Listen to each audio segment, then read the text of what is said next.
Нурес каналында жаңылыктар топтому. Акыркы сааттардагы жаңылыктар менен таанышып алыңыздар. Биздин каналга жазылып, видеого лайк басып, жаңылыктар менен өз убагында кабардар болуп туруңуздар. Бишкек шаарынын экс-мэрлери Албек Ибраимов менен Кубанычбек Кулматовго карата Ленин райондук сотунун чечими боюнча апелляциялык арыз берилди. Бул тууралуу алардын адвокаты Сергей Слесарев журналисттерге билдирди.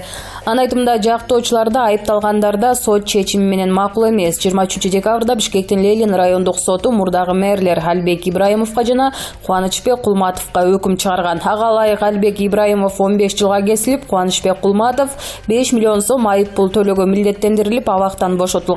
Мамлекеттик айыптоо Ибраимовду 20, Кулматовду 15 жылга кесүүнү суранган. Экөө тең 2018 жылдын жайынан бери улуттук коопсуздук боюнча мамлекеттик комитеттин тергөө абагында отурган. Алар күнөөсү жок экенин айтып, мурда президент Алмазбек Атамбаевга жакын мамиледе болгону үчүн саясий куугунтукка кабылганын айтып жүрүшөт.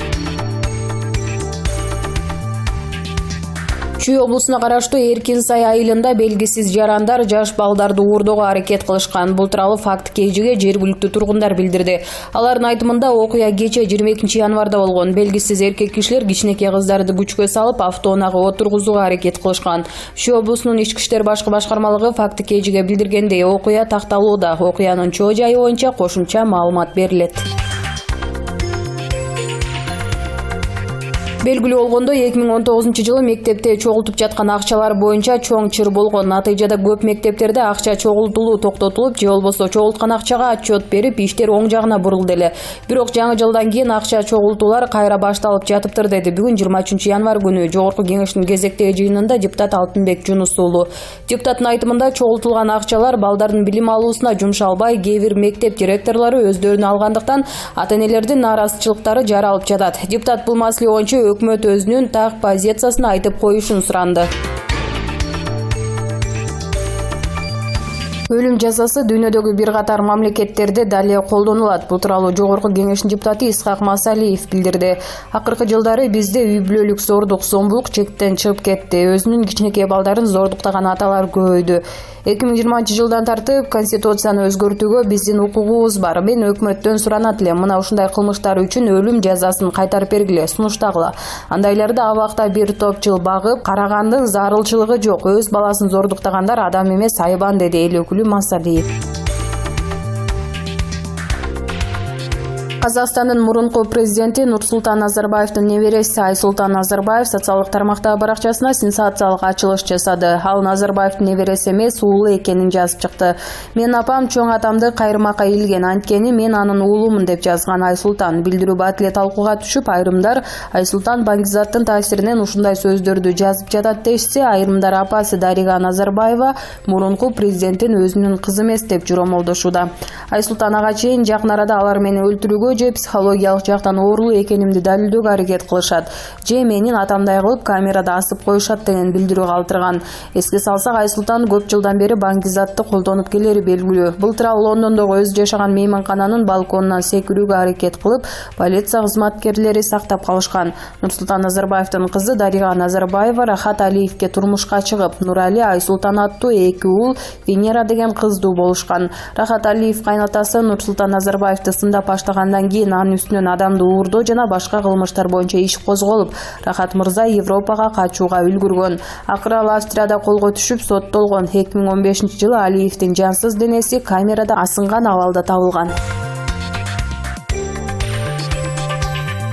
Bir вице-премьер элдин элеттеги чектин азайганына теңеди. Дагы бир вице-премьер чек арадан чыдабай митингге чыккандарды чыккынчы, деди. Дагы бир өкмөттүн өкүлү галстугуңар жок деп мугалимдерди зекиди. Баткендеги адамдардын жашоосу галстук менен оңоло турган болсо, анда биз галстук сатып берели. Өкмөт элдин кыжырына өз тийип жатат, деди депутат Рыскел Момбеков бүгүн 23 январда Жогорку Кеңештин кезектеги жыйынында. Урматтуу Сооронбай Шарипович, Орусиянын өкмөтү отставкага кетти. Зеленский өз өкмөтүн көчкө тепти. Мирзиёев да өз өкмөтүн кетирди. А биздин өкмөт кутуруп кетти деп эл өкүлү президентке кайрылды. Жеңиш Разаков элди чыккынчы деп жатат. Баткендик эл чыккынчы деген соттун чечими барбы деп ачууланды депутат. Рыскел Момбеков президентке кайрылып, Коопсуздук кеңешинин өкмөттү тартипке салып коюшун, тизгинин кагып коюусун өтүндү.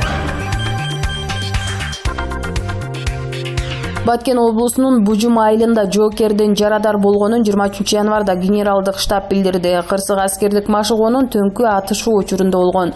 МА аттуу ефрейтор ийинен жарадар болгон. Калашников автоматынан чыккан ок кайып барып тийген. Жоокер ооруканага жеткирилген, абалы канаттандырарлык. Бул кырактагы аскер бөлүгүндө болгон биринчи окуя эмес. Майлуу суу шаарында кызмат өтөп жаткан жоокер Руслан Сапарбаев 2018-жылы августта токко урунуп 2 колунан ажыраган. Ал эми 2019-жылдын декабрында номер 92843 аскер бөлүгүндөгү жоокер токко тартылып каза болгон эле. Кыргызстандагы кен байлыктардын көбүн аткаминерлер жеке менчикке алып койгон. Бул туурасында депутат Өмүрбек Бакиров парламенттин жалпы жыйынында билдирди. Эл өкүлү тоо кен тармагында башламандык болуп жатканын белгилеп, анын 3 себебин атап берди. 2018-жылы тоо кен тармагынан бюджетке 10 миллиарддан ашуун сом пайда түшүптүр. Бир эле чиновник ондогон лицензияга ээ болуп, Кытай сыяктуу каалаган мамлекетине миллиондогон акчага сатуу өзүлөрү байып жатат. Ал эми карапайым эл талалап мигрант болуп жүрөт. Бул лицензияларды кайтарып алсак болот. Ал эми сыртка чыгып жаткан концентрат рудаларды көзөмөлдөөчү бир да мамлекеттик көзөмөл жок. Баары кагаз түрүндө жасалган, иш жүзүндө эч нерсе жок. Мындан тышкары биздин гендерде канча алтын, күмүш жер бар экенин Кара-Балтадагы чет өлкөнүн жеке менчик лабораториясы аныктап жатат. Биз өзүбүздүн байлыкты мамлекеттик лабораторияда аныкташыбыз керек. Бул жерде дагы илгертен бери келе жаткан чоң коррупция бар, деди Бакиров. Ошондой эле ал тоо кен тармагын караган органдарга сурам жиберип, ар башка жооп алганына кейди.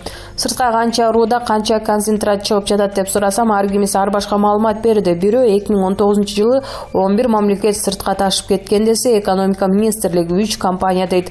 Бул жерде дагы башламандык, деди депутат. Бакиров төрага Дастан Жумабековго ушул маселе боюнча өкмөттүк саат өткөрүүнү сунуштады. Социал-демократ партиясында ирелеңдеген интригалар жүрүп жатканы айкын болуп калды. Атамбаевдин уулдары менен Темирлан Султанбеков тарабынан КСДПда ар кандай аракеттер жүрүп, ал жөнүндө партиянын башка мүчөлөрү эч нерсе билбейт экен. Бул тууралуу партиянын мүчөсү Адил Турдугулов журналисттерге айтып берди. Атүгүл Кундуз Жолдубаева сыяктуу партиянын салмактуу мүчөлөрү эмне болуп жатканын билишпейт. Азыр кызыктай эле абалда калдык. Бирок канчалаган жылдан бери кашыктап жыйган кадыр баркты чакалап төгүп партияны талкуулап жаткан кишилер болууда. Мен дагы партияга кошкон салымым бар. 2004-жылдан бери КСДПнын мүчөсүмүн, дейт Адил Турдугулов. Партияны мен талкуулап жаткан деп айтышат экен. Ал эми мурда президенттин уулдары эмне гана кылышкан жок. Өзүнчө сүйлөшөйүн десем, мени уккулары келбей койду. Айла жок коомчулукка алып чыгып жатам. Бир нерсе кылыш керек болуп калды. Же партиянын түзүмүн өзгөртүү зарыл, же мен айтып жаткандар эмне кылып жатышканын маалымдап турушсун. Азыр КСДПнын саясатын аныктаган Фарид Ниязов сыяктуулар абакта отурат. Же сурак берип жүрүшөт. Ал эми бул учурда партияда түшүнүксүз нерселер жүрүүдө. Мындай кризис учурунда Атамбаевдин балдары партия мүчөлөрүн бириктирип ынтымакка алып келиши керек эле. Алар болсо өзүнчө чогулуп, бир нерселерди эле чечип күдүңдөп жүрүшөт. Ойлонбой иш кылып жатышат. Мисалы, жергиликтүү шайлоону талкуулашса болмок, анан парламенттик шайлоого күч топтошмок, дейт Адил.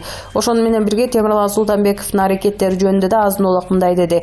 Эгерде ал партиядан чыкканы боюнча соц тармакка жазбаганда, мен ал жөнүндө эч нерсе айтмак эмесмин. Эми болсо антип жазган эмесмин деп калп айтып жүрөт. АКШнын бийлиги жети мамлекеттин, анын ичинде Кыргызстандын жарандары үчүн Америкага кирүүгө чектөө коюу жагын карап жатат. Wall Street Journal гезитинин маалыматына караганда, тизмеге Кыргызстандан башка Белоруссия, Мьянма, Нигерия, Судан, Танзания жана Эритрея өңдөө өлкөлөрү да киргизилгени айтылууда. Бул тизме азырынча так эмес жана өзгөрүшү мүмкүн. Расмий билдирүү 27 январда айтылары күтүлүп жатат. Спутник Кыргызстан агенттиги бул кандай болгон жарлык экенин билип көрүүнү чечти. Дональд Трамп айрым өлкөлөрдүн жарандарына АКШга кирүүгө тыюу салган биринчи жарлыгына 2017-жылдын январ айында кол койгон. Ал мындай чечимди президенттик кызматына киришер менен кабыл алган. 13769 номериндеги иммиграциялык жарлык Иран, Ливия, Сомали, Сирия, Йемен, Венесуэла жана Түндүк Кореянын жарандарына виза берүүдөн баш тартуу жөнүндө болгон. Бирок бул чечим саясатчылар менен коомчулук тарабынан сынга кабылып, кээ бир өлкөлөрдө каршылык акциясы уюштурулган. Кийинчерээк көптөгөн штаттардын бийлиги сот аркылуу бул чечимдин ишке киришин токтотууга жетишип, документке өзгөртүүлөр киргизилген. Натыйжада АКШга аталган өлкөлөрдүн кээ бир жарандарынын киришине тыюу салынган. Демилгечи менен расмий өкүлдөр эмне дейт? Анткени менен шейшемби күнү Трамп Wall Street Journal гезитине интервью берип, тизмедеги мамлекеттердин саны кеңейиши мүмкүн экенин айтты. Ал мындай кадамдар мамлекетти терроризмден сактоо үчүн жасалып жатканын билдирди. Ак үйдүн расмий өкүлү Хоган Гидли толук маалымат берүүдөн баш тартып, бирок мындай чараны колдой турганын кыйытты. Биз башка өлкөлөрдөн терроризмди деги эле түрдүү коркунучтарды импорттогубуз келбейт, деди ал. Ал эми АКШнын ички коопсуздук министрлиги менен мамлекеттик департаменти комментарий берүүдөн баш тарткан. АКШнын Кыргызстандын жарандарына чектөө киргизүү мүмкүнчүлүгү канчалык жогору? Декабрдын аягында АКШнын мамлекеттик департаменти 2019 баш тартылган визалар боюнча статистиканы жарыялады. Ага ылайык кыргызстандыктардын 67,75%-на виза берилген эмес. Бул көрсөткүчтү Афганистан менен салыштырууга болот. 68,42%.